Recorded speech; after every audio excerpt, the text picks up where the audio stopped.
Hello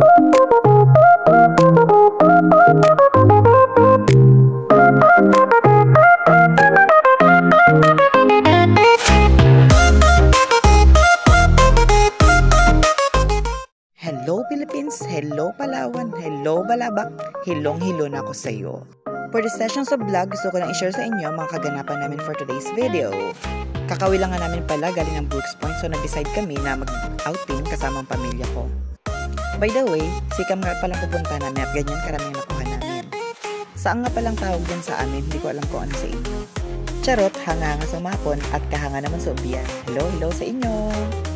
Share ko lang sa inyo, isa nga pala itong sikat na isla dito sa amin na kung saan may maputing buhangin at maraming makukuhang shells dyan. Ganyan nga pala kakalma ng pagpunta namin dyan, but depends upon the weather kung ano magiging buhay natin dyan. Ipapakita ko rin sa inyo ang pagluluto namin, ay nga pala inihaw lang yan. Anyways, after all, nag-decide ako na magbangka na lang dyan. Ayan. Happy naman ang experience ko kasi minsan lang ito mangyari sa buhay ko. So, ganun lang. Bye-bye! Thank you for watching!